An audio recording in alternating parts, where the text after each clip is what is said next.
Muy buenos días a todos y todas.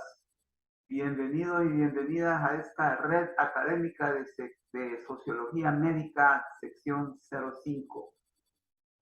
Este día vamos a comenzar un nuevo tema problema, porque es necesario pues que todos los temas sean visualizados desde la sociología médica como problemas actuales y que necesitan verse desde la perspectiva científica para darle solución. Ahora bien, yo también, con respecto al tema anterior, que fue un tema bastante fuerte, bastante delicado, bastante complicado, yo quisiera decirles lo siguiente. Mire, ese tema ha quedado abierto. Y yo creo que un tema como el que estuvimos viendo no puede quedar cerrado nunca. Y qué bueno que sea así, porque la realidad de la salud en cualquier país, en cualquier sociedad, siempre debe estar abierta a los vaivenes, a las circunstancias, porque cambian. Las circunstancias en un abrir y cerrar de ojos cambian. Y la realidad de la salud así es también. Así como la realidad de la educación, la realidad de la economía. ¿Por qué yo estoy haciendo esta reflexión en estos momentos que ya estuvimos razonando las ideas fundamentales del tema? Porque la salud en el país está pasando por momentos muy cruciales de su historia, única y exclusivamente. Entonces yo quería, solamente me va a tomar quizás unos 7 minutos, con respecto a la conclusión a la que llegamos. A la conclusión que llegamos, que a mí me parece que es aleccionadora, nos dice mucho. Fabiola Girón, ¿me podrías leer de nuevo la conclusión? Solo la lectura de la conclusión, por favor. Fabiola Girón, ¿estás con nosotros? Diana Salguero. Sí, ¿Me podrías leer la diapo, por favor? sí, La conclusión. ahorita. A manera de conclusión, la violencia se ha convertido en un problema para la salud pública a nivel mundial y nacional. De ella se reconocen varios tipos: la violencia física, la violencia psicológica, sexual y esta última, la violencia institucional y de Estado, y sus causas pueden variar en dependencia del contexto sociocultural. El daño que causa la violencia va mucho más allá del daño físico. La violencia provoca inestabilidad social y sus niveles de afectación en la salud, educación, economía, política, el trabajo y cultura también contribuye a configurar criterios e imaginarios equivocados para resolver los problemas de la realidad que efectivamente se han comprobado que surten efecto, pero que no son sostenibles en el tiempo y el espacio. Y de lo que se trata es proponer y materializar soluciones sostenibles que involucren a toda la sociedad y su talento para que se hayan frutos inclusivos y no excluyentes. Ejemplo, como en el actual estado de excepción, que a 6 meses de octubre del 2022 de estar vigente, se ha convertido en una y única política pública de seguridad del actual gobierno de turno en El Salvador, y sus efectos en la salud ya están experimentando en las condiciones de vida degradantes. Muchas gracias. Entonces, yo traigo a colación de nuevo esto porque el problema es delicado. La violencia en todos sus matices es dañina, es absurda, pero esta violencia institucionalizada y de Estado no es cualquier violencia también. Es una violencia que se ejerce sin ascos, que se ejerce incluso como algo que es necesario hacerlo. Y repito, sin asco. ¿Qué es actuar sin asco? O sea, sin andar viendo si usted es pobre, si usted es mujer, si usted es niño, si usted es anciano, etcétera, etcétera. Porque hay leyes que la avalan. Y una de ellas es el estado de excepción. Una de ellas es el estado de excepción. Entonces, el estado de excepción está causando violencia también institucionalizada. Y resulta que como estado de excepción ya no se está convirtiendo en ninguna medida de excepción, sino que en una verdadera medida de seguridad pública. Que eso ya, lo de excepción, se va desvaneciendo y se va convirtiendo en una medida permanente. Y esto es lo grave. Y es muy grave esto. Y es también sospechoso y peligroso. Entonces, por eso es que decimos aquí que hay en El Salvador, en la sociedad salvadoreña, hay criterios e imaginarios equivocados, en los cuales se le adjudica a medidas como el estado de excepción justificación porque surten efectos inmediatos. Por ejemplo, no se han hecho esperar pues algunas narrativas de la realidad en la cual se dice que hoy se vive con tranquilidad en muchos lugares del país. En las colonias, en los barrios, en el centro en los centros comerciales, en los mercados, ¿sí? En el transporte público, etcétera, etcétera, la gente ya puede andar con mayor tranquilidad. Entonces ellos le llaman a la paz tranquilidad. Entonces, como ya lo hemos dicho, el estado de excepción está barriendo el problema, pero lo está guardando debajo de la alfombra. Y eso, como decimos aquí, no es sostenible en el tiempo y el espacio. Esto, los encargados del estado de excepción lo oyen con oídos sordos. Lo entienden mal. Dicen que es defender a los delincuentes. Dicen que es una oposición política. Y eso no es cierto. Este planteamiento de que esas soluciones no son sostenibles en el tiempo y el espacio tiene su fundamento científico y nosotros desde la sociología lo sostenemos con solo un principio. Con solo un principio. Y es el siguiente. Desde la sociología como ciencia y nosotros aquí como sociología médica, vamos a plantear que los problemas sociales no se pueden solucionar atacando los efectos únicamente, sino que también es necesario atacar las causas de esos problemas y que han provocado los efectos a los cuales se está combatiendo. Entonces, si solo se resuelven los efectos o las consecuencias inmediatas, estamos obrando mal. Estamos analizando mal y estamos actuando bajo un enfoque equivocado, que es lo que estamos diciendo nosotros en esta conclusión. Criterios equivocados. Criterios equivocados. Si usted en la vida solo quiere solucionar los efectos o las consecuencias de un problema, podrá solucionarlo inmediatamente y en un tiempo corto, pero no de una forma permanente o perdurable. Entonces, porque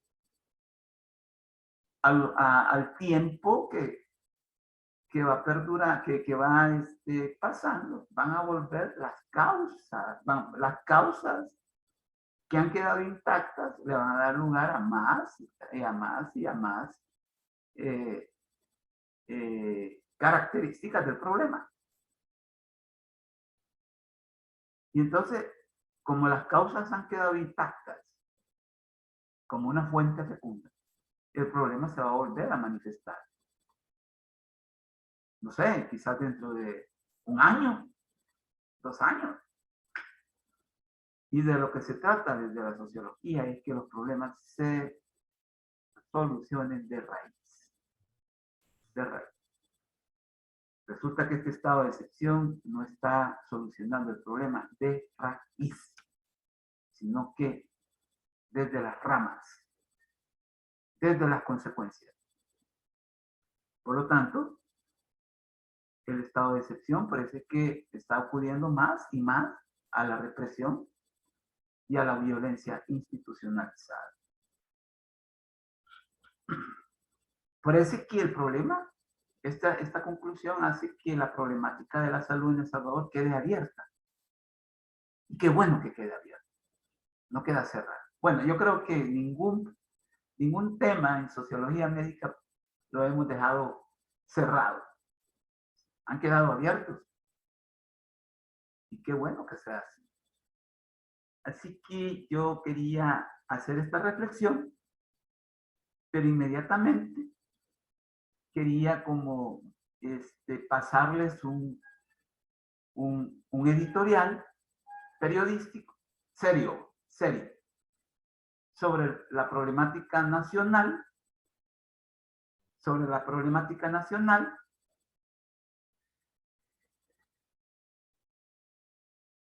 Sí, Fabiola, ¿qué pasó? Bueno, no hay problema, ya lo leyeron. Sobre la problemática nacional y entonces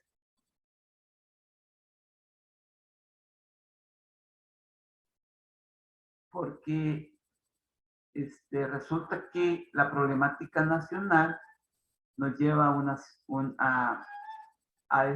una situación muy delicada y yo quiero traerles esta mañana este editorial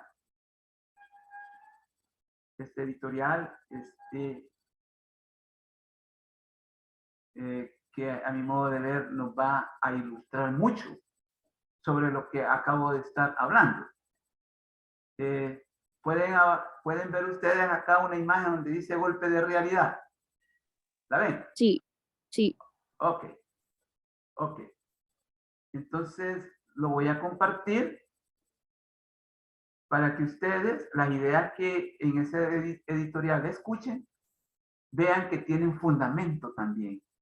No solo a partir de este servidor y de esta asignatura de sociología médica, sino que también hay otros, digamos, fuentes y tanques de pensamiento, porque son tanques de pensamiento, que también coinciden en cuanto a que este problema es un problema que se está solucionando no desde la raíz o desde sus causas, sino que desde sus consecuencias, que resulta ser un mal enfoque. Así que voy a compartirles. Es un audio, es un podcast. Y por favor, oídos receptivos, porque en el examen va a salir esto.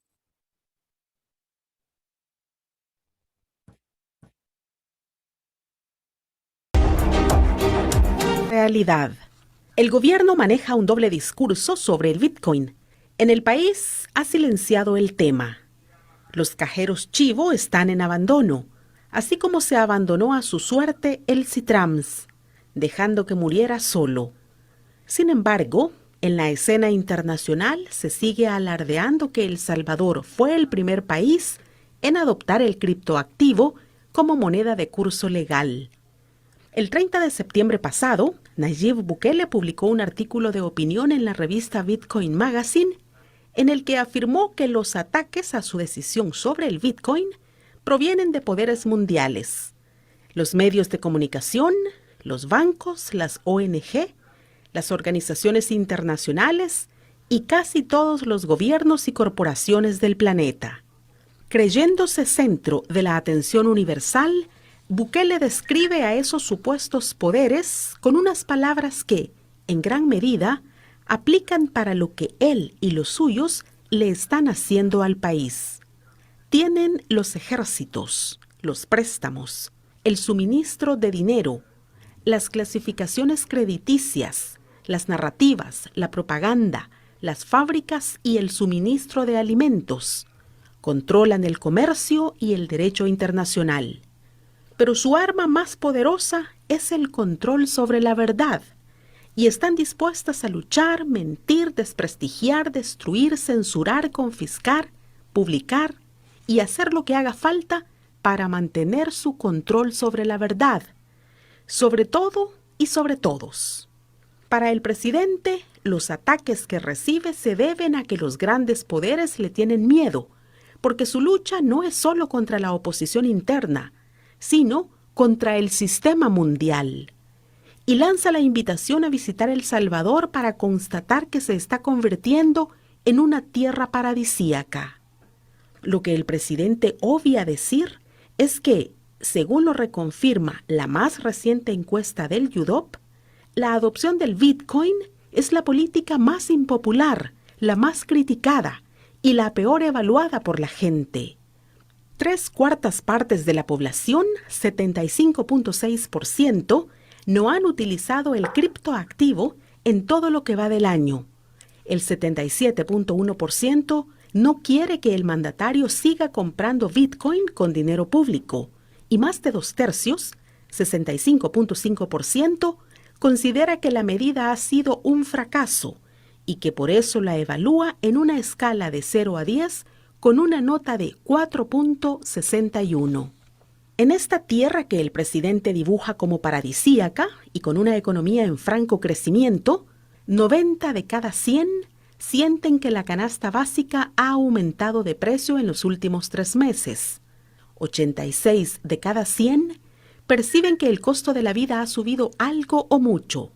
Solo un 7% cree que su situación económica mejoró y el resto, un 93%, afirma que su situación sigue igual o ha empeorado.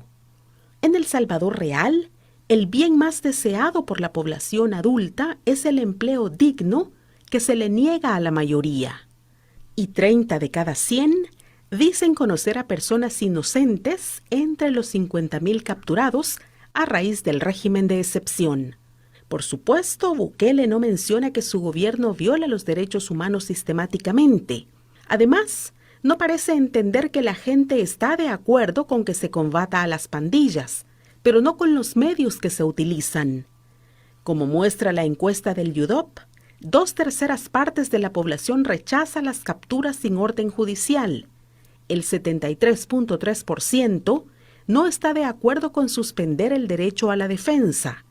96 de cada 100 creen que a todo capturado debe decírsele por qué se le captura. Y el 92.7% opina que debe quedar en libertad de inmediato todo capturado al que no se le pueda probar delito. En definitiva, los resultados de la encuesta muestran que la apuesta por el Bitcoin es un fracaso, que la aprobación ciudadana de la que goza el estado de excepción se va reduciendo en la medida que afecta a personas inocentes y que el principal flagelo para la gente es la situación económica que sigue igual o ha empeorado.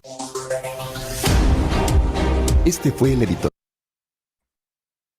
Bien. ¿Escucharon? ¿Qué piensan? Sí. Diana, ¿qué piensas tú de ese editorial? La verdad es que ¿Verdad lo estoy totalmente de acuerdo y sí hace falta escucharlo porque hay medios que no nos dicen totalmente la verdad o que solo nos comparten cierta parte. Igual, de parte mía, recibimos un curso de Bitcoin y la verdad es que no me parece muy factible. todo lo que mencionan es cómo es beneficioso para ti, pero es que es como que si estuvieses apostando porque a veces metes mucho dinero y al rato ya tenés la mitad del dinero. Por esa charla nos hicieron recibir $5 de manera gratuita y a veces son $2. Correcto. O sea, que no puedes tú destinar el dinero que se va a ocupar para los gastos de un país, ojo, de un país. No estamos hablando de los gastos particulares de alguien, ¿verdad?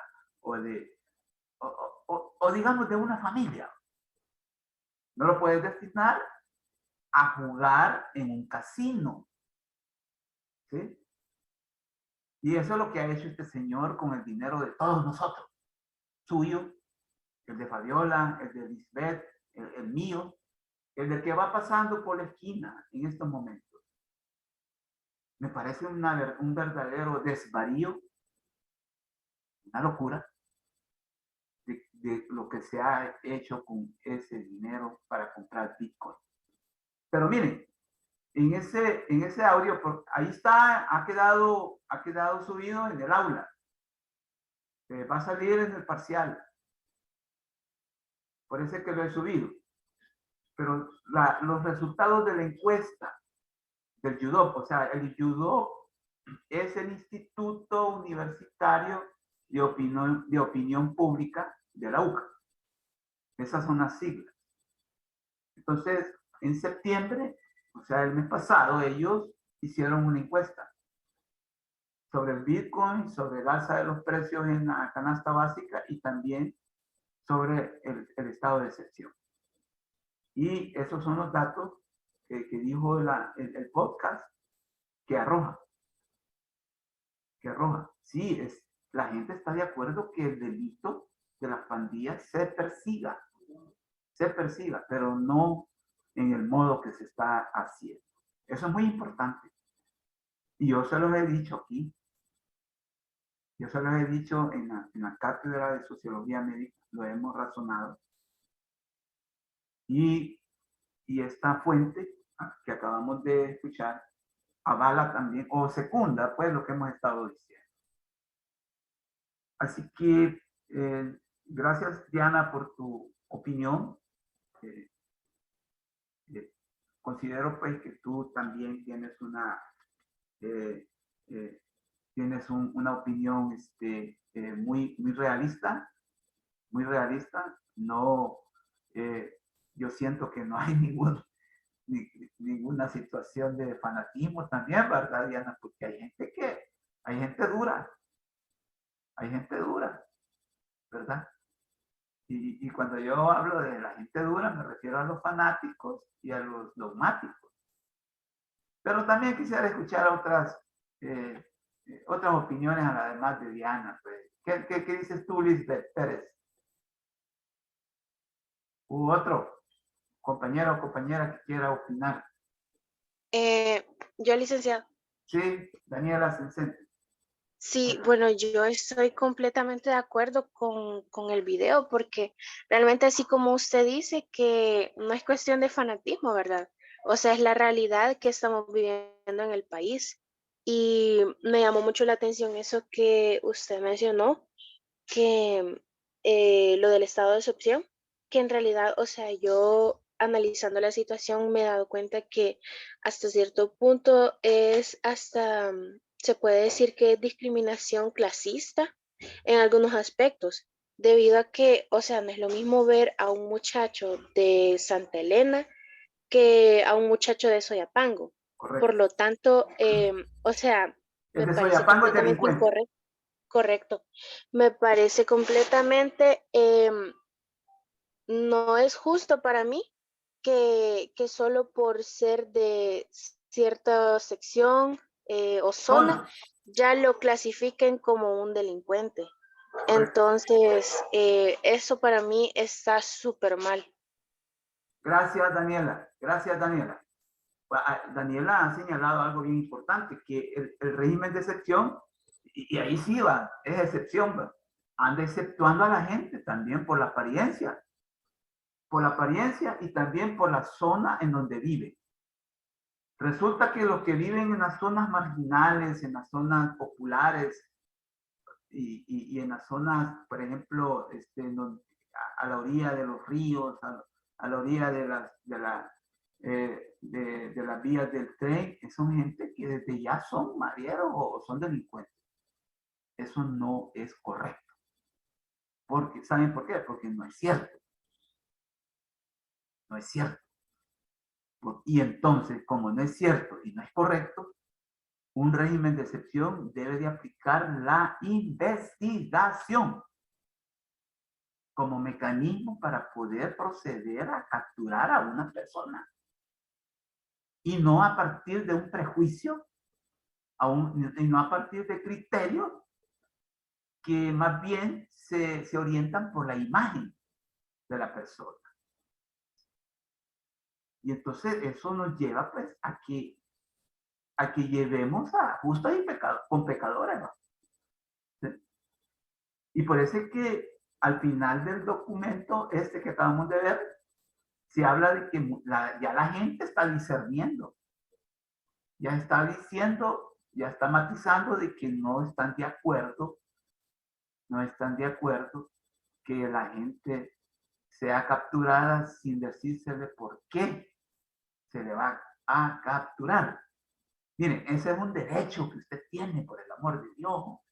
Si no, no es algo que nosotros nos estamos inventando y que mira, fracasaste en eso y no te dejes. Bueno, es que es un derecho. Es un derecho humano y también es un derecho ciudadano. Que a usted le digan, mire, está bajo arresto o lo vamos a arrestar. Ellos, el que te va a arrestar, es la policía y no el ejército también. Ojo, te tiene que decir por qué y con una orden judicial emanada por un juez. Te tiene que decir, bien, por esto y por esto y por esto. Pero no, solo llegan y te jalan, como dice el dicho popular. Entonces, ya la gente está diciendo, no estamos de acuerdo. Más del 70% de la gente está diciendo, no, está bien que la hayan capturas porque es necesario. El delito, cuando se persigue el delito, tiene que haber capturas cuando se persigue el delito. Pero sí, bien sustentadas, bien sostenibles. Pero ocurre que mucha gente ha sido capturada sin decírsele por qué. Solo venite. ¿Por qué? Porque hay criterios tan absurdos y dañinos como, es que nos han pedido cuota. Imagínense cómo juegan con la gente en este país. Cómo juegan con la gente en este país. Entonces, usted puede decir, mire, ¿y esto qué tiene que ver con la salud? Cualquier insensato podría preguntar eso. Que obviamente no creo que esté alguien así entre nosotros. Por favor, por favor. Porque entonces sí que es un verdadero escándalo, Diana. Que alguien esté así, ¿verdad? Entonces, Sí, ya estaría complicado. sí, complicado. ¿Qué tiene que ver con la salud esto? Mire, gente con enfermedades prevalentes, que ustedes saben eso. Gente con enfermedades crónicas. Sí, Daniela.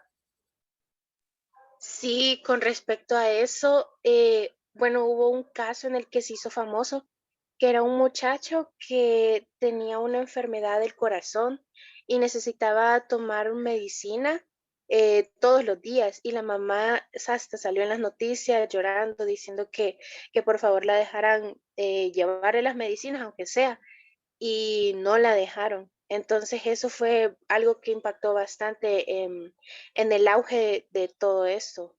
Y murió, va. Me parece que murió.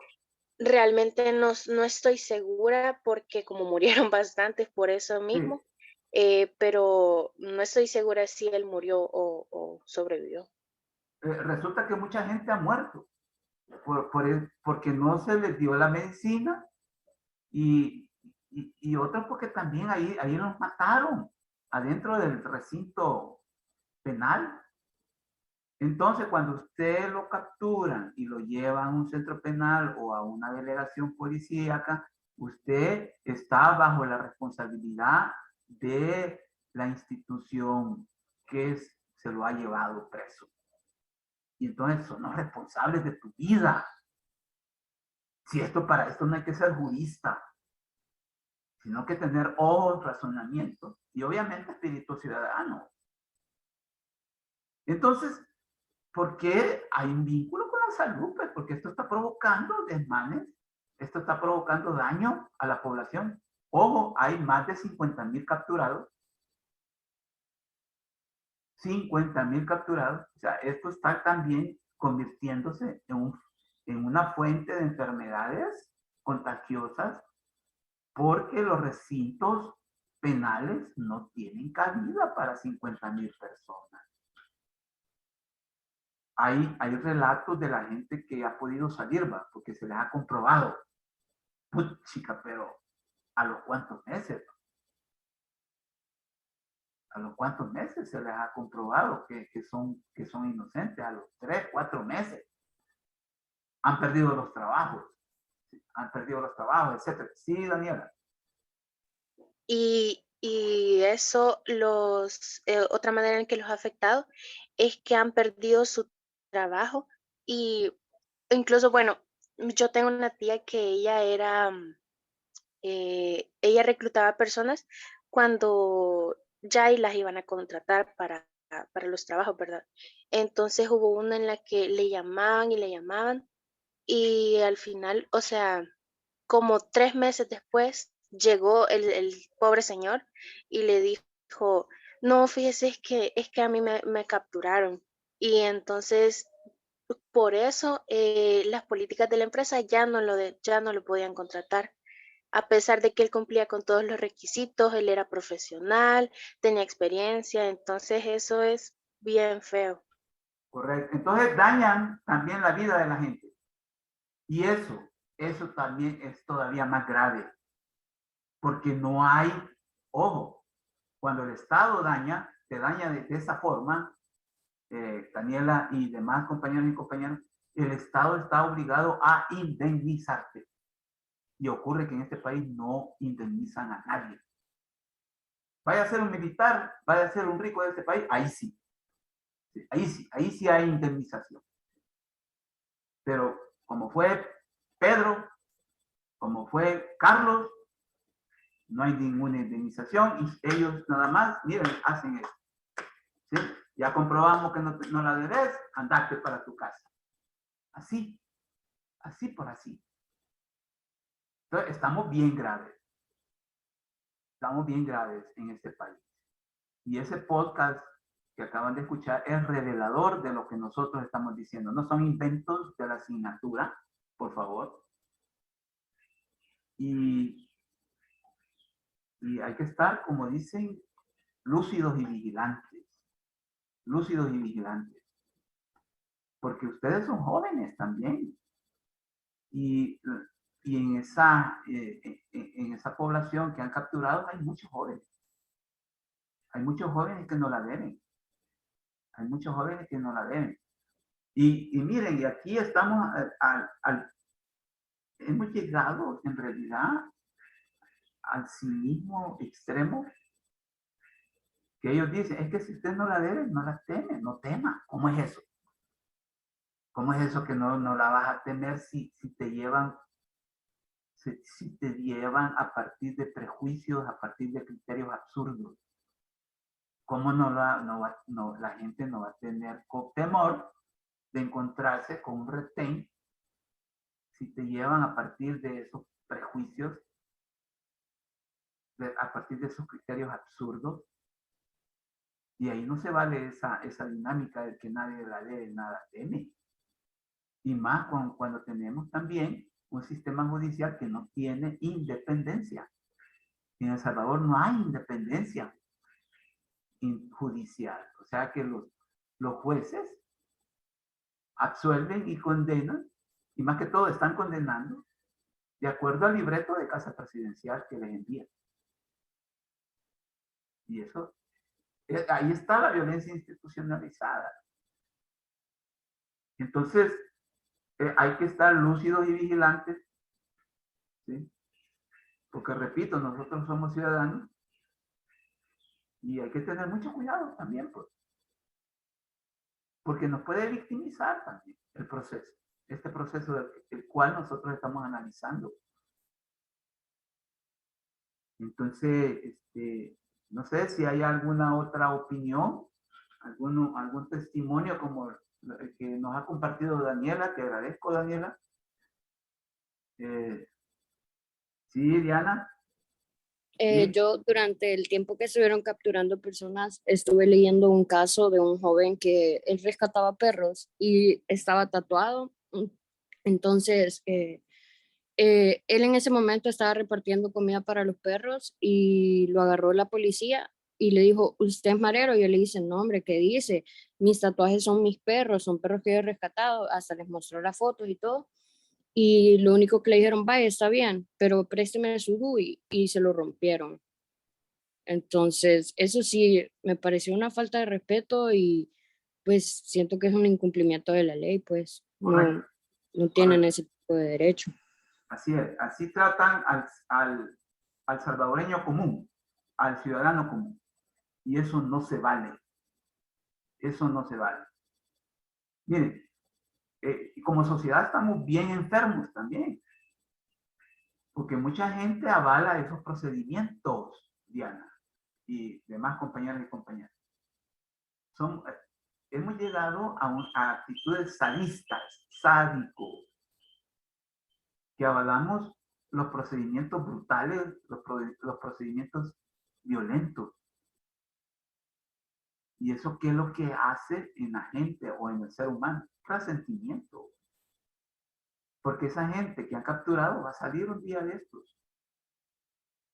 Va a salir. Créanme lo que van a salir y no van a salir contentos o complacidos. ¿Y eso qué va a crear? Más violencia. Entonces, cuando vos querés apagar algo con gasolina, hombre, ¿cómo pretendes extinguirlo si lo estás apagando con gasolina? Entonces, gracias de nuevo con ese testimonio que nos ha dado Diana, pero me llama la atención que apenas estamos 20 conectados, ¿verdad? Yo no sé si porque ya son las últimas clases, pero esta clase es importante. Repito, ese podcast va a salir en el parcial tercero. Bueno, no sé si hay otras opiniones que nos puedan robustecer lo que estamos diciendo. Repito, yo en realidad hago votos de que no hayan compañeros y compañeras que, por ejemplo, pues sí, ¿verdad? Sean indiferentes a lo que estamos diciendo. Porque sí es un verdadero despropósito que entre nosotros hayan personas así. Bien. Este es el tema al que nos vamos a adentrar este día, esta mañana, y es el de la globalización y medicina global. Resulta que hoy vivimos globalizados. Tenemos vidas globalizadas. ¿Sí?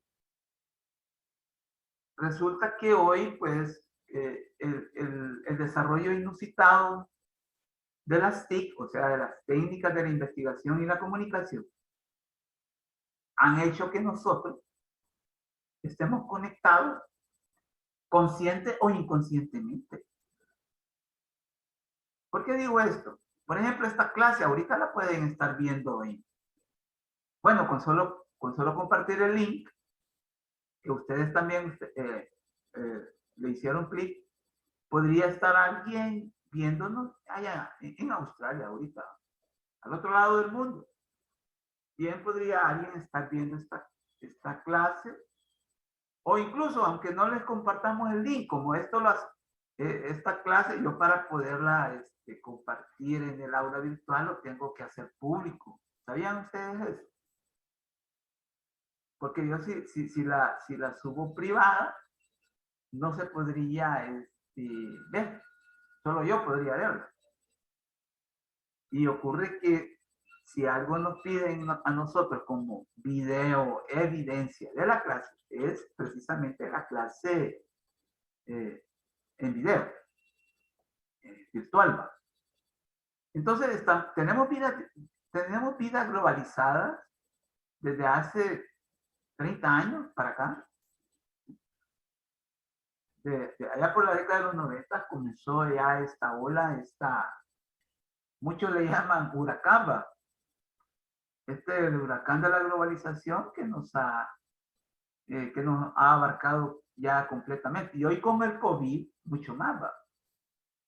Porque el COVID es una expresión global también de un problema, que es el de la salud.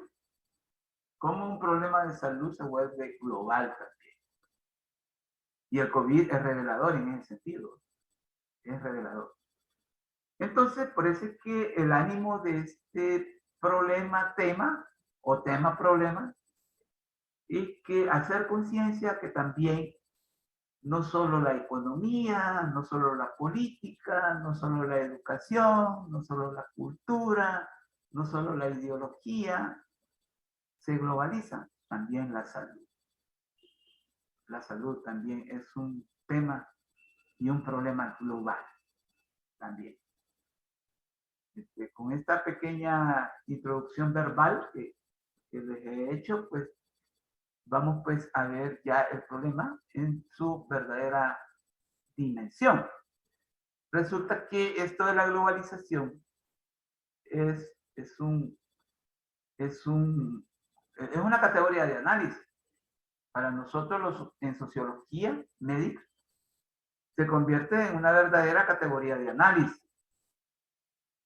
Porque vamos a tener que hablar de la globalización, pero no en un sentido acrítico o irreflexivo, o que como lo dice la globalización, hay que retomarlo en una forma, digamos, automática y que eso es cierto también, y que eso es cierto. Entonces, vamos a tener que hablar de los riesgos globales a que nos ha introducido la globalización, las causas de la globalización y sus consecuencias. Ya ven, nosotros necesitamos hablar de la realidad, de los problemas de la realidad, pero a partir de causas y consecuencias. Y no lo que estábamos nosotros hablando sobre el podcast, y que el problema de El Salvador solamente se centra en las consecuencias y no en las causas. Entonces eso nos lleva obviamente a soluciones equivocadas. Tenemos que hablar de las ventajas y las desventajas, ventajas y desventajas de la globalización. Ahora bien, la parte central, la parte medular, que es la salud global. Tenemos que definir qué es la salud global. ¿Sí? La definición de salud global. Las características, los factores globales que inciden en la salud, obviamente global. Las iniciativas globales en respuesta a los problemas globales de la salud. Ahora bien, no nos podemos quedar en la dimensión global nada más. Al menos en sociología no podemos darnos ese lujo. Tenemos que también incidir o inferir en lo nacional. En lo nacional. Así que, si bien es cierto, ustedes van a oír hablar en la clase el término global, inmediatamente hay que pensar en lo nacional. Y ahí de lo nacional nos podemos incluso aterrizar en lo local. También, ¿verdad? Ojo con eso. O sea que, miren, si algo nosotros podemos estar convencidos en sociología, que todo está estrechamente, ¿verdad? Estrechamente concatenado, ¿verdad? Sí, algo así. Miren. Estamos bien concatenados. Igual que nosotros ahorita, estamos concatenados. Ustedes con su interés como estudiante y yo como profesor de la cátedra, estamos estrechamente concatenados aquí. Somos dos caras de una misma realidad. Así también es lo global con lo nacional y con lo local. Así que vamos a utilizar para esta clase un breve marco conceptual. Un breve marco conceptual, porque, repito, la globalización es una categoría de análisis sociológica, económica, antropológica, lingüística, cultural, no digamos, y no digamos tecnológica. La tecnología tiene su lectura también de lo que es la globalización. Entonces, nosotros vamos a configurar un breve marco conceptual y sobre lo que es la globalización. Entonces, la globalización es un término muy amplio con varias dimensiones o puntos de enfoque, vista generalmente como un fenómeno tecnológico derivado del desarrollo y las grandes transformaciones en el campo de la informática y las telecomunicaciones, que se percibe como un proceso evolutivo casi natural. Esto lo dijo Stiglitz. Joseph Stiglitz, este señor es un premio Nobel de Economía del 2010. Entonces, Stiglitz habla de esta definición de globalización haciendo énfasis en lo tecnológico. Esto como resultado del desarrollo de un campo tan importante ahora en nuestros días como es la informática y las telecomunicaciones. Entonces dicen, mire, sí que la informática y las telecomunicaciones son los que en verdad han posibilitado el que haya pues un proceso evolutivo de la globalización, en el sentido de que la globalización no está dada de una vez por todas, está sujeta a evolución y hasta de transformaciones. O sea que si hace unos minutos dije que hace 30 años se puede hablar de la globalización, eso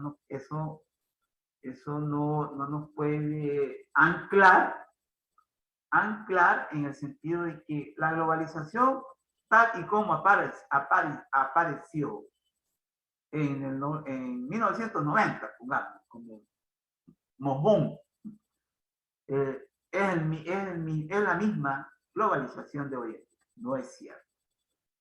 No es cierto. Ha habido un proceso evolutivo, ¿sí? de este fenómeno. Entonces, Stiglitz tiene razón, gracias a la informática y al uso inusitado de la información y de la tecnología, es que hoy por hoy podemos decir que somos ciudadanos y seres humanos globalizados. Repito, ¿por qué? Porque esta clase ahorita, si nosotros compartimos el link con alguien que vive en Australia, lo puede ver, puede estar conectado con nosotros. O allá en las praderas de la Rusia, ¿sí? Del siberiana, que son partes inhóspitas. Pero también no es esta definición de globalización propuesta por Stiglitz no es la única. Ocurre que hay gente que también define desde sus posturas científicas o que comparten al fenómeno de la globalización. Este señor Hurrell y Wood,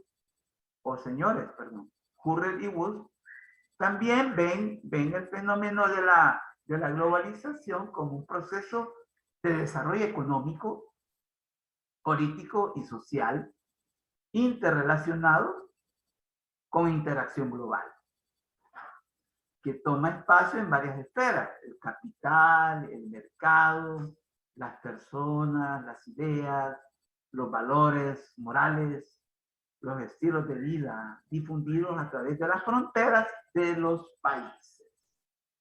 Ahí están los vínculos humanos que hacen de la globalización un proceso producto del desarrollo económico, político y social. Aquí estas personas, estos científicos hablan de la globalización no como Stiglitz, como un fenómeno tecnológico, sino que estos lo hablan como un proceso, como un fenómeno multidimensional, ¿verdad? Multidimensional que involucra lo económico, lo político, lo social. Ellos destacan que estas tres dimensiones de la realidad, como son la económica, la política y la social, están interrelacionadas entre sí inmediatamente, pero con interacción global. O sea que también trasciende desde donde se están interrelacionando. Por ejemplo, el caso de nuestro país o de nuestra sociedad. Ocurre que aquí en nuestra sociedad también existe la dimensión económica y que ahorita, independientemente que nosotros estemos en clase de sociología médica, se está desarrollando, están habiendo transacciones económicas en el mercado, en la industria, en el comercio, en el turismo. ¿Sí? Entonces, la economía está caminando independientemente de que nosotros estemos aquí reunidos. Lo mismo la política o lo político también. Ahorita, el ámbito institucional político como es la Asamblea Legislativa, ahí hay gente ahorita que están tratando cosas que no sabemos a qué se están refiriendo. O sea que la política está caminando independientemente de que nosotros estemos hablando aquí de otros asuntos. Lo social no diga. La salud está caminando, la vivienda está caminando, la educación está caminando, el trabajo, los puestos de trabajo también, independientemente de que nosotros estemos reunidos aquí. Hay una interrelación, ¿verdad? Ahora bien, pero también inmediatamente hay una interacción global por este proceso de globalización del cual nosotros estamos destacando. Entonces, pero hay esferas que expresan concretamente todo lo que estoy diciendo. El capital, por ejemplo. ¿Qué es el capital? ¿Tiene alguien de ustedes una idea de lo que es el capital? ¿A qué nos referimos con el capital? Ustedes, yo no sé si han escuchado algunas veces en una forma coloquial, que hay gente que dice, este es mi capital, dice, y sacan, ¿qué? $10. $5. Este es mi capital, dice. ¿Será cierto eso, Diana Salguero? Sí he escuchado que se le menciona el dinero como capital, Ah, pero no será expreso de la manera correcta. ok, muchas gracias. Pues fíjese que es incorrecto decirlo. La gente quizás lo dice en una forma coloquial, informal, a modo incluso de broma, porque el dinero que tú ocupas para satisfacer tus necesidades inmediatas, como podrían ser el transporte, la alimentación, etcétera, no adquiere la categoría de capital, ese dinero. Claro, hay dinero en su versión capital, eso sí, pero no siempre el dinero es capital. Ocurre que el capital es una relación económica, social, que involucra su reproducción. ¿Sí? El uso del dinero como capital involucra su reproducción, o sea, su multiplicación. O sea, ahí sí es capital. Entonces, es un tanto lo que sucede, por ejemplo, con los ahorros a plazo. O también las inversiones en actividades productivas. En actividades productivas. Y, cuando tú dices, mire, estos 5 pesos es mi capital, no, es incorrecto decirlo, es el dinero que anda. Porque lo voy a utilizar, qué sé yo, para el transporte, y si hasta ahí llegó el dinero. Voy a ir al súper a comprar cosas para la comida de la casa. Hasta ahí llegó el dinero. Solo te sirvió, le sirvió a usted como un medio para obtener mercancías que le permitan reproducirse social y hasta biológicamente. Pero no es capital. El dinero cuando es capital es cuando vos lo invertís. Lo invertís en alguna actividad económica para que haya reproducción, se reproduzca, se te convierta en más dinero. Eso quizás sería una expresión coloquial, pero acorde a lo que es el capital, dinero, porque también hay capital en materias primas, ¿verdad? O sea, vos puedes tener en tu casa una habitación llena de zapatos tenis. Y ese es capital también. No está en la forma mineraria, ¿sí? No está en billete, pero sí está en mercancía. Entonces, tú tienes taqueada una habitación con zapatos tenis, cualquier marca, pero bien sabes que esos zapatos te van a producir dinero reproducido. Entonces, pero cuando los vendamos, son las dinámicas del comerciante. ¿Hay algún comerciante entre nosotros o que trabaje en el comercio, la familia, entre nosotros, que nos pueda ilustrar también en lo que estamos diciendo? ¿Alguna familia de ustedes es comerciante que nos pueda ilustrar más? ¿Podría ser? Bueno, me voy a quedar con la narrativa que yo voy a expresar. Mire, los comerciantes tienen un dilema. O no es un dilema, en realidad es una dinámica. Compran barato para vender caro. O que es lo mismo que compran a un precio para vender a otro precio. O sea que bueno, cuando sos comerciante, no vas a comprar al mismo precio y vas a vender al mismo precio. Es absurdo. Es absurdo. Entonces te va a comprar a un precio para vender a otro precio. Más caro, obviamente, porque va a tener que sacar ganancias. Entonces ahí también está el capital. Los zapatos, que usted taqueó la habitación de zapatos, los va a ir a vender. ¿A dónde? Al mercado también. Y aquí está otra categoría de análisis que es importante hablar en esto de la globalización. El mercado, entendida como aquella unidad económica en donde también juegan dinámicas económicas, tecnológicas, etc. Más ahora. Entonces, por ejemplo, una dinámica que juega en el mercado, ¿cuál es? La vinculación oferta-demanda, por ejemplo. No es la única. Entonces, usted en el mercado va a encontrar, ¿sí? Va a encontrar esa relación oferta y demanda. Ocurre que cuando hay mucha demanda, o sea, hay mucha necesidad de una mercancía, el mercado se surte. ¿Sí? Se surte de esa mercancía para servirla. O sea, el mercado cuando sirve, no es que sea un servicio altruista, no, que vende. El mercado, cuando decimos que el mercado es un excelente servidor, es porque vende.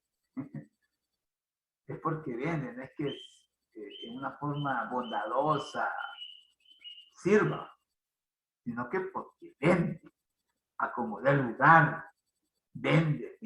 Bueno, como ahora, ¿no? Ahora como nunca. Porque hoy le dicen, mire, se lo llevamos a la puerta de su casa, el servicio o el bien. Por eso que decimos que hoy como nunca el mercado es un servidor, es un excelente servidor. Y aquí viene la crítica de nosotros, pero también es un pésimo amo. un pésimo hábito. Entonces, el mercado también tiene también una relación global hoy en día. Increíble, increíble. Una novia que piensa casarse por, ¿qué? Por lo religioso y no tiene quien le haga su vestido de novia. ¿Sí? Ustedes saben cómo es un vestido de novia religioso. Es complicado un vestido de eso. Entonces, y está a pocos días de casarse, bien puede hacer una conexión a China y inmediatamente le mandan un catálogo virtual en donde están todos los modelos de vestidos de novia. Y le dicen, mire, se lo mandamos en, ¿qué? 5 días, 3 días. Pero le cuesta, ¿qué es? 100, 150 dólares. Viene usted, la novia lo paga y desde China le envían el vestido de novia. O sea, ahí hubo una relación global o globalizada. Porque si lo hubiera hecho nacional, ¿verdad? Por ejemplo, se hubiera ido donde la fulana que cose en la colonia, ¿sí? O aquí mismo, bueno, aquí lo hubiera encontrado también en realidad. Pero, repito, o sea, aquí, tal es la globalización que a usted le puede satisfacer una necesidad también globalmente. Usted lo puede satisfacer. Personas también, hay una movilidad de personas. Aquí sí es bien complicado porque no es una movilización de personas libre, no hay una libre circulación de personas. Eso no es cierto, por favor, tengamos mucho cuidado. Porque si no, por ejemplo, la frontera sur de los Estados Unidos con México no estuviera llena de inmigrantes viviendo en parques, viviendo en las aceras, esperando entrar a los Estados Unidos. Sí, hay una movilización global de personas, pero no están siendo acogidas. Quizás ya es una crítica a la globalización, la que estamos ya haciendo. Las ideas también se han globalizado, es cierto también. Ahí no ha habido mayor problema. Los valores morales también. Los estilos de vida, no digamos. Si no, miren cómo estamos nosotros. Por andar adoptando estilos de vida que en nuestros contextos no son válidos o no corresponden. Veamos, por ejemplo, con esto del transporte.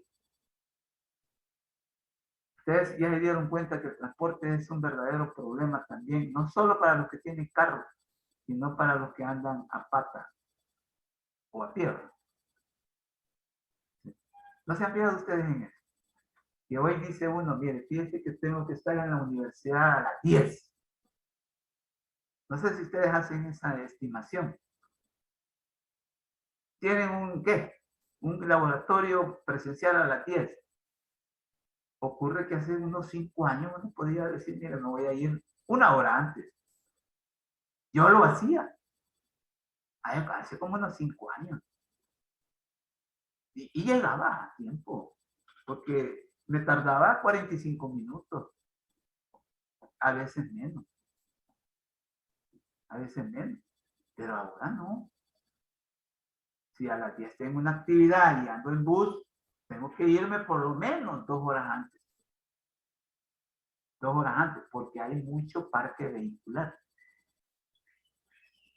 Y no digamos, porque incluso hasta el que tiene auto, porque los atascamientos, los embotellamientos, hacen que la gente que anda en carro también se tarde. Ocurre que hoy tampoco no es una ventaja de andar en auto, tal vez más cómodos, etcétera. Entonces, ¿por qué? Porque nos hemos llenado la idea de que hay que hacerse de su carro. El American Way. El American Way. Entonces, tenemos ya un trabajo que nos brinda un excedente, ya queremos comprar una carcacha. Carcacha. porque el carro de agencia es más caro. Entonces, pero así es la gente, el estilo de vida difundido a través de las fronteras de los países. Entonces, es como esta gente, esta definición de globalización es buena para nosotros, porque ya no habla como la primera definición de globalización, que destaca mucho nada más solo una cosa, y es lo tecnológico. Se centra más en el tecnológico, en la informática y en las telecomunicaciones, pero no en otros aspectos de la vida. Y ocurre que si hablamos de globalización total, tenemos que hablar de la vida en total también. Entonces, por eso es que yo en lo particular estoy de acuerdo con esta definición de Hurrell y Wood sobre la definición de globalización. Pero también hay otras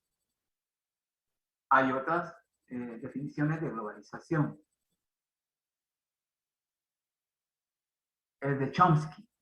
Chomsky es un crítico acérrimo de la globalización. Es un lingüista, pero también comunicólogo, también es filósofo, gringo, ya está bien viejo, ya noventero, pero su producción intelectual ha sido muy fructífera. ¿Me podrías leer lo que dice Chomsky, Diana Salguero? ¿Me podrías Sí, leer? Chomsky plantea que el rasgo fundamental de la globalización es la imposición de un modelo de pensamiento, de una forma de concebir el mundo, la sociedad, la producción y distribución de bienes y las relaciones entre las naciones, que se conocen como neoliberalismo, y se constituye en el paradigma económico de estos tiempos. Muchas gracias. Chomsky, repito, tiene una posición crítica, pero también científica. Porque cuando uno es crítico también debe tener fundamentos científicos. Porque la crítica, ¿qué es? La crítica es identificar, señalar por qué algo tiene que cambiar. O sea, no podemos ser críticos irresponsables, o sea, hipercríticos. O lo que llaman así bien coloquial, crítica destructiva.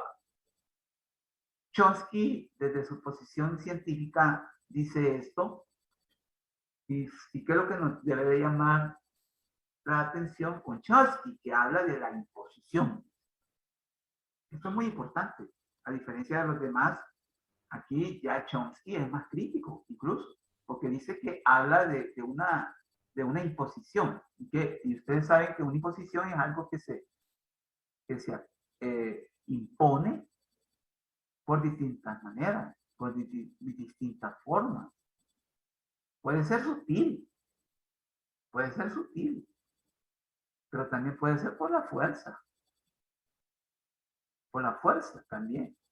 Entonces Chomsky tiene su fundamento para decir que es una imposición de un modelo de pensamiento, y eso es cierto. Por eso que yo hace unos minutos, cuando comencé la clase, recuerdan que hablé del huracán de la globalización, porque precisamente en sociedades como la nuestra, no vino de una forma pacífica, no vino de una forma amigable, sino que vino como un verdadero huracán. Por eso es que allá 89, 90 en El Salvador, se empieza a hablar de la globalización como algo inevitable porque era como un modelo de vida de las clases dominantes, poderosas económicamente y políticamente, aunque minoritarias, pero sí poderosas económica, política y hasta militar. Y entonces cuando tú tienes esas condiciones y te imponen, te vas a imponer precisamente por la fuerza o también sutilmente a través de la ideología, etcétera, etcétera. Entonces, aquí la variable de Chomsky es que es algo que no es consensuado, que no ha sido consensuado.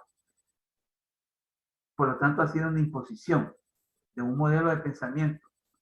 También, y esto quizás es más grave, de una manera de concebir el mundo, a la sociedad también, la producción y distribución. Por lo tanto, se ha cristalizado en la imposición de un modelo económico llamado neoliberalismo,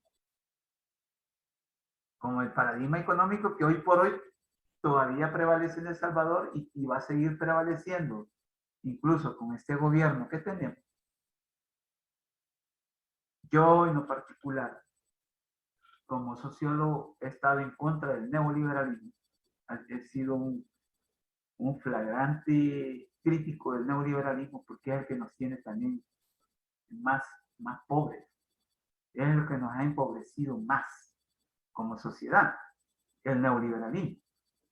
Porque si ustedes escudriñan, yo los invito, el neoliberalismo es por excelencia un modelo que privilegia las actividades terciarias de la economía.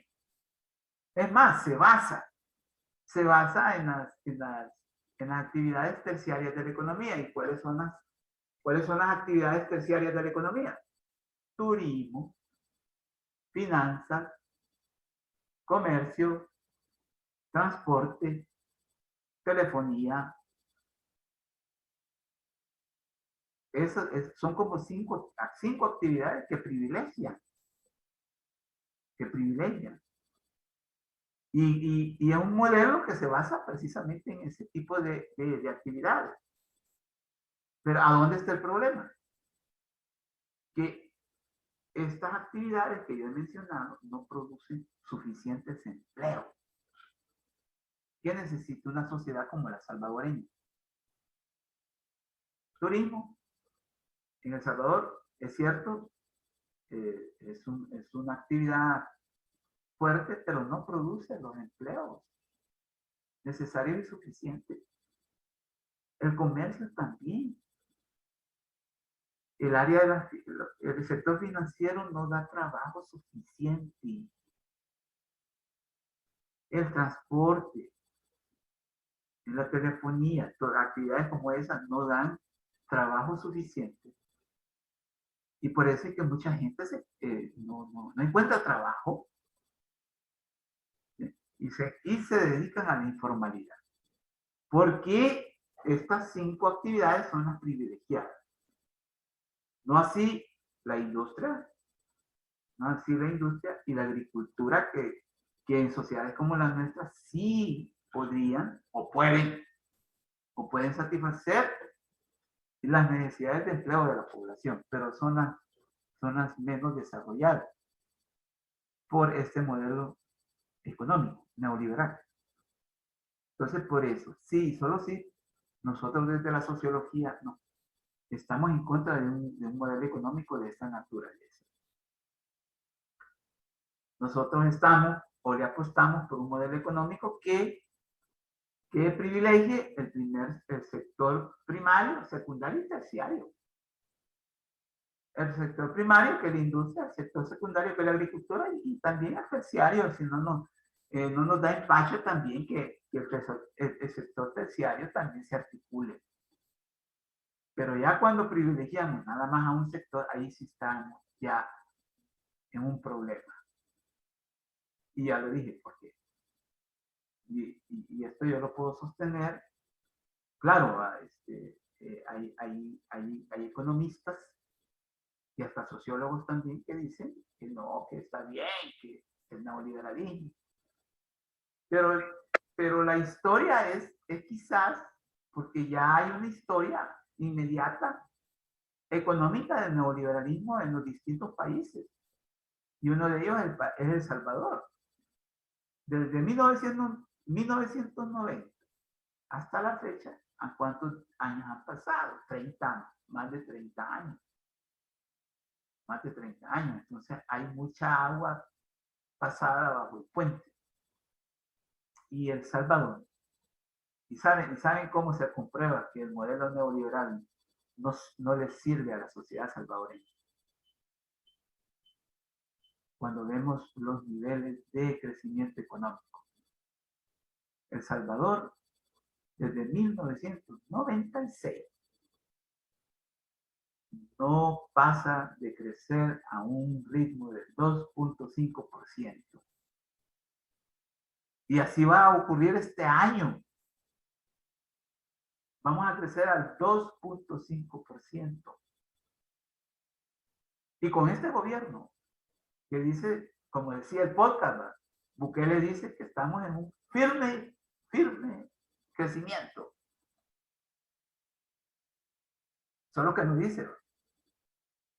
Entonces, El Salvador va a crecer a un 2.5, 2.8%, según la CEPAL, no Miguel Molina. Entonces, es un crecimiento bajísimo y lento. Vamos a hacer lo que menos vamos a crecer en Centroamérica. Países como Guatemala van a crecer al 3 y algo, Honduras también, Nicaragua también, Costa Rica va a crecer mucho más. El que va a la cabeza es Panamá, que siempre anda creciendo como el 10%. Solo El Salvador que va a la cola. Va a la cola. Eso no lo dice Bukele. No lo dice el señor presidente, que debería de ser el más honesto de todos nosotros. Pero no lo dice. Entonces, Chomsky habla pues de una imposición y tiene razón. Y tiene razón. Porque es una imposición desde arriba. Cuando yo digo, en sociología, cuando decimos, bueno, las imposiciones desde arriba, o sea que desde los sectores ricos, minoritarios, pero poderosos. Entonces, vienen desde arriba, hacia los de abajo. Nosotros estamos abajo. Y se nos ha impuesto la globalización. No estamos en contra de la globalización, sino que estamos en contra de la globalización que se impone. Así como el régimen de excepción, no estamos. Mire, es que en realidad no, el régimen de excepción en su momento fue una medida atinada, pero ya estarlo perpetuando.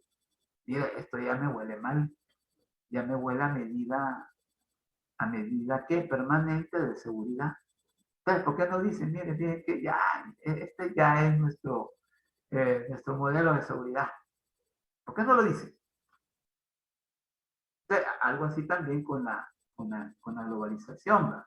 Miren, que ya viene la globalización, pero vamos a preparar, vamos a platicar, vamos a analizar en qué nos conviene y en qué no. Porque hay sociedades que sí lo han hecho. Y están globalizadas hoy en día. Entonces, este es el planteamiento de Chomsky. Pero también está un español periodista del diario El País que también define, a mi modo de ver, un concepto o una definición de globalización muy bien atinada que se llama Ignacio Ramonet. Enfoca la globalización neoliberal como la lucha del mercado contra el Estado, de lo privado contra lo público, de lo individual contra lo colectivo. Esta definición habla de una relación concreta a la que le da lugar la globalización neoliberal de hoy en día, como él le llama, porque Ramonet él habla de una globalización neoliberal, o sea, le pone apellido. Gente como Chomsky todavía no, pero Ramonet dice globalización neoliberal. Ese es ponerle nombre y apellido. Por lo tanto, está relativizando. ¿Ya? Y él dice pues que es la lucha entrancada entre el mercado y el Estado. La cuestión es esta, que entre la lucha o la lucha entre el mercado y el Estado prevalece el mercado. La lucha entre lo privado y lo público prevalece lo privado. Ocurre que también la lucha entre lo individual y lo colectivo prevalece en lo individual. Aquí es lo que le falta quizás a Ramonet. Y ocurre pues que en realidad nosotros que estamos analizando una sociedad desigual, excluyente, marginalizadora, debemos de apostarle siempre a lo colectivo. A lo colectivo. No estamos, digamos, soslayando, eludiendo las fuerzas del mercado o lo privado o lo individual, no, sino que hay que poner como centro lo colectivo, lo que permite que las desigualdades sean combatidas. Porque, por ejemplo, el mercado no combate las desigualdades existentes, al contrario, las fomenta, las robustece. El Estado sí, el Estado es una institución que sí puede combatir y superar los males endémicos como las desigualdades sociales. En cambio, lo privado también no combate las desigualdades. Lo público sí. Por eso es que nosotros en sociología médica le apostamos a lo público, a la salud pública, y no a la salud privada. Sí, que exista el sistema privado, sí, está bien.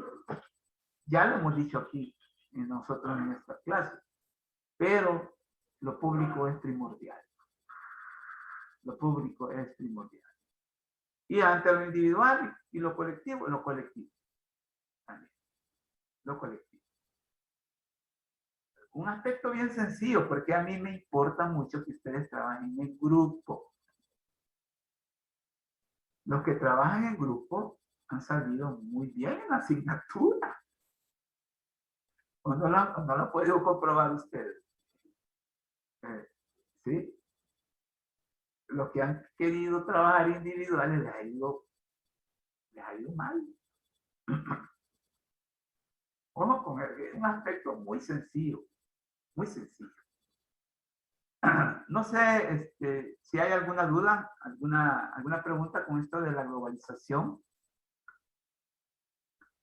Mire, esto de la globalización también es complicado porque incluso dentro de la misma sociedad hay desigualdades en cuanto a la globalización, porque, por ejemplo, hay territorios en un mismo país que no están globalizados. Por ejemplo, lo rural. Por ejemplo, lo rural en El Salvador no está globalizado. No hay servicio de internet. ¿Y por qué durante la pandemia los estudiantes, los alumnos que vivían en lo rural tenían problemas para conectarse? En los días de la pandemia que nos fuimos a la virtualidad. Todo. ¿Por qué? Porque incluso a nivel interno de una sociedad o de un país, la globalización también configura desigualdades. Por ejemplo, la brecha digital en sociedades como la nuestra es alta. Es alta. De cada 10 salvadoreños, 8 no tienen conexión a internet. Solo 2. Entonces, eso en términos de globalización habla de una desigualdad, Entonces, nosotros somos parte de ese 20% que nos estamos conectando, al menos sin problemas, ahorita, por medio de esta conexión virtual.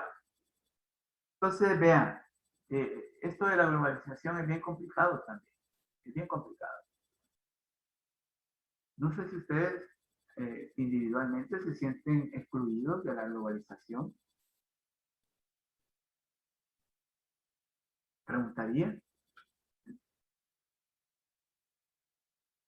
Bueno, esto nos lleva, que si hemos estado hablando de la globalización, nos lleva necesariamente a definir lo que es la salud global. la salud global. Lisbeth Pérez, ¿me puede leer esta diapositiva, por favor? O Esmeralda Rivas.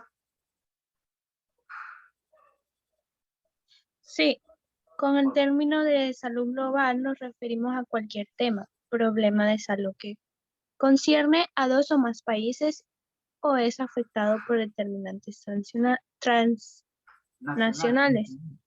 Por ejemplo, la globalización, los recursos de salud global, el cambio climático, COVID-19. ¿Cuál es el objetivo de la salud global? Nuestro objetivo debe proteger y promover el bienestar físico y mental para todos. Indicó que la ONU debe ayudar a los países al acceso a servicios sanitarios esenciales. Gracias. Bien. Ocurre que es una definición que no se distancia de lo que define la Organización Mundial de la Salud como salud. Solo que allá cuando nosotros leíamos la definición de Organización Mundial de la Salud, lo habla en un sentido genérico. Un sentido genérico, es para todos y todas. Global o nacional o local.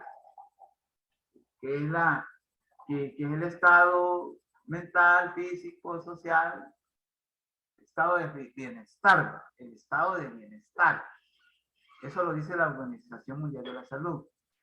Entonces, aquí nosotros vamos a definir salud global como el estado de bienestar, solamente que es global. ¿Sí? Es global.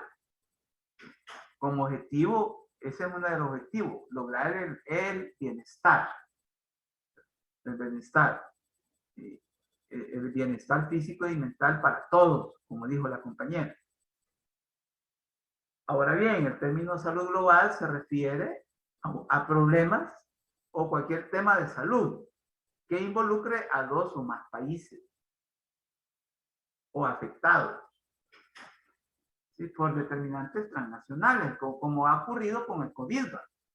El COVID es un ejemplo claro de un problema global o un problema de salud global. El cambio climático involucra también a la salud, ¿verdad?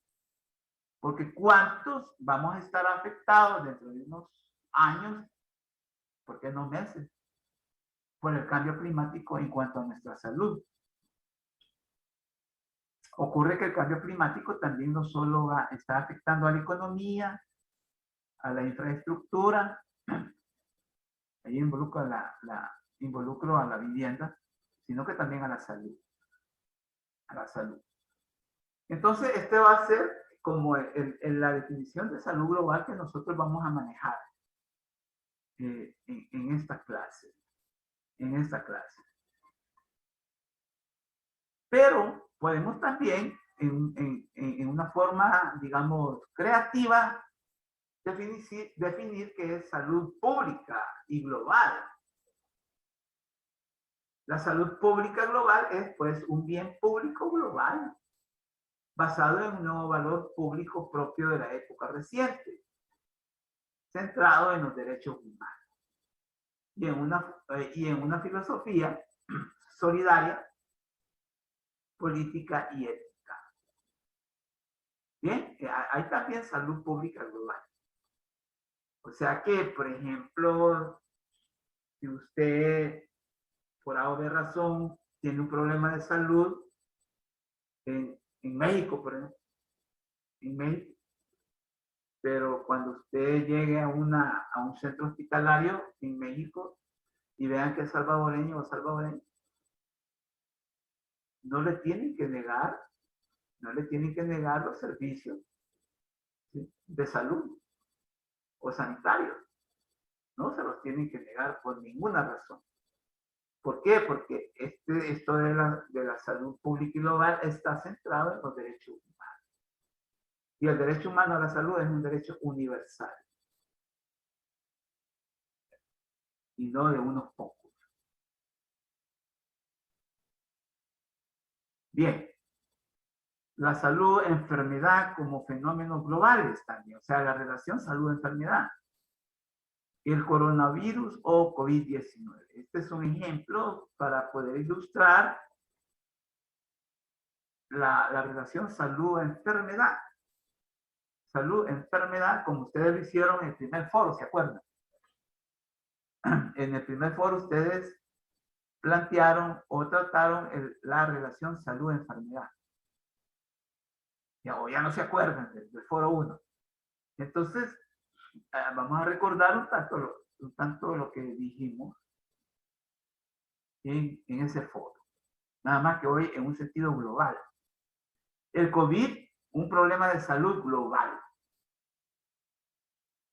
La Organización Mundial de la Salud declaró en el 2020 que el coronavirus o COVID-19 representa una pandemia global.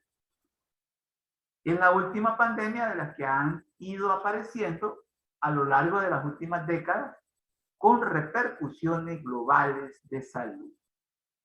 Las pandemias se conocen desde hace 2 siglos, pero los avances en los sistemas de salud, los nuevos tratamientos y las medidas preventivas generaron la ilusión de la erradicación de las pandemias. O sea, hubo una ilusión, si usted quiere, de carácter científico, tecnológico, de que con el desarrollo inusitado de las ciencias médicas ya no iba a haber problemas de pandemias. Y ocurre que en el 2019, como un verdadero huracán, nos cayó en la pandemia COVID-19 global, en el 2020. Bueno, ¿y a dónde está todo el desarrollo inusitado de las ciencias médicas? Se preguntaron muchos. Y no fue tal, ¿no? No fue tal para poder prevenir y erradicar inmediatamente, a menos inmediatamente, la pandemia. Ahora bien, esto del desarrollo inusitado de las ciencias médicas y de la tecnología se ha podido verificar en esto de la vacuna. Hay que ser honrado, ¿no? Hay que ser honrado con la realidad. La vacuna ha venido como a hacer una retranca a la pandemia COVID-19. Porque si muchos no caímos desvanecidos por el COVID-19, han sido por la vacuna. Por la vacuna. O sea, una medida, la vacuna ha sido como un bien científico que ha dado muchos resultados. A tal grado que todos, sin distinción, nos hemos aplicado dosis de las vacunas. ¿Por qué? Porque la ciencia, sí, no esperó tan bien para poder responder de una forma científica y a la altura de las circunstancias para frenar o al menos ir ya como procesando la pandemia como una endemia, que no es lo mismo. Sin embargo, la aparición de nuevos agentes patógenos y la reaparición de otros que se consideraban controlados, añadidos al potencial multiplicador de la globalización, como son el cambio climático, han agravado su impacto no solo como problema de salud mundial, sino también como problema de seguridad internacional. Mira, aquí estamos ya viendo que los problemas de salud global ya en algunos niveles ya se está viendo como problemas de seguridad internacional. ¿Por qué? ¿Por qué? Bueno, en primer lugar, pues, el cambio climático es un problema ya de seguridad internacional, porque ya se está configurando como un fenómeno tal de que está destruyendo físicamente países o sociedades. Si no, miren lo que ocurrió con esta lluvia de la Julia o de la tormenta Julia. Destruyó cultivos, sí, destruyó infraestructura, viviendas, caminos, etcétera. Entonces, ya es un problema de seguridad internacional, no como una seguridad en el sentido de que involucra a lo militar, ¿verdad? Como el caso de la guerra Ucrania-Rusia, que ese también es un problema de seguridad internacional, pero no es el problema que estamos viendo ahorita. Lo podemos también mencionar, claro, que es un problema también de seguridad internacional, más cuando uno de los protagonistas del conflicto habla del uso de las armas nucleares. ¿Sí? Ocurre que si llega a haber el uso de armas nucleares en la guerra entre Rusia y Ucrania, sí vamos a salir afectados nosotros. Porque las armas nucleares, cuando son usadas, no solo invaden los territorios definidos, sino que invaden globalmente. Y me refiero a la radiación. Entonces, ahí sí, ya cuando se hable de que van a usar las armas nucleares, ahí sí hay que ponernos en alerta y lúcido. Entonces, veamos pues que esta aparición de nuevos agentes patógenos también es curiosa. Es curioso porque, por ejemplo, en este contexto del COVID, estamos también hablando de una enfermedad que hace pocos meses se empezó a hablar, que es la viruela del mono o la viruela símica. Y hablando de esta enfermedad como a nivel global, o sea, con todas las características de una verdadera pandemia también, de una verdadera pandemia. Aquí en El Salvador, pues, hace un mes, un poco más de un mes, que apareció el primer caso de viruela símica. También en otros países. Entonces, de nuevo, pues hay agentes patógenos que ya se consideraban controlados y hasta erradicados. La única diferencia con la viruela del mono es que ya es una enfermedad conocida. No ha sido como el COVID-19, que fue ya una enfermedad nueva. Pero ya la viruela símica es distinto, porque ya se le conoce, y también ya había vacuna. Ya hay vacuna. Entonces, la gente que, por ejemplo, en El Salvador, los casos de COVID, perdón, los casos de viruela símica ya han sido controlados e incluso algunos ya se están recuperando. Debido a eso, que ya se conocía, y la existencia preventiva de una vacuna. La otra idea también es cómo el coronavirus ha vuelto a poner a prueba la política de salud global. También. Esto ha llevado a la salud global en los 2 últimos años, desde el 20 hasta este año, a un lugar prioritario de la agenda política multilateral para articular la respuesta a una amenaza a la seguridad de primer orden.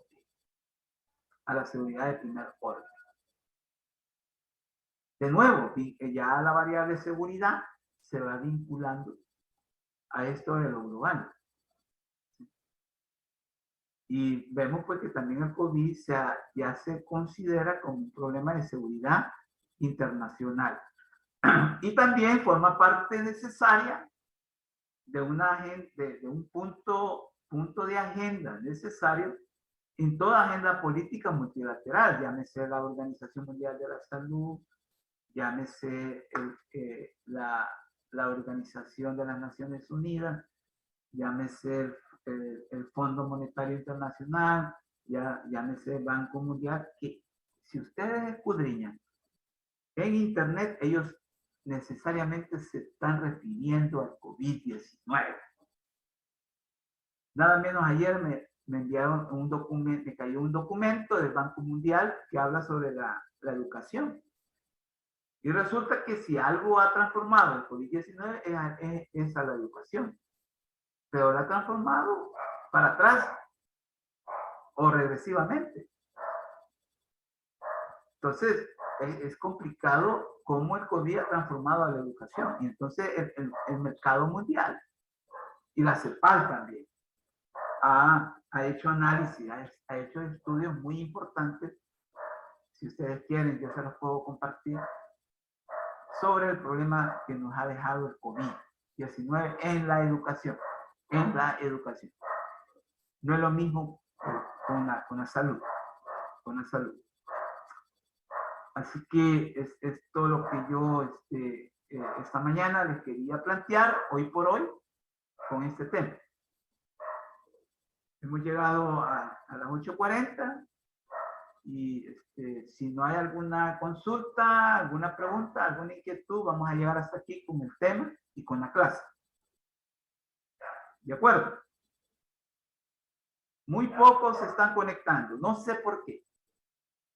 Por favor, tómenlo en cuenta esta observación que yo estoy señalando. Tómenlo en cuenta porque después hay consecuencias que no estaban previstas. No sé si hay repito, si hay alguna pregunta, alguna consulta, háganla. Si no, vamos a llegar hasta aquí. Nos vemos la próxima semana. Nos vemos la próxima semana y les agradezco el tiempo dispensado a la clase. Pasen un feliz fin de semana. Muchas gracias, licenciado. Gracias, licenciado. Bueno, adiós. Nos vemos la próxima semana.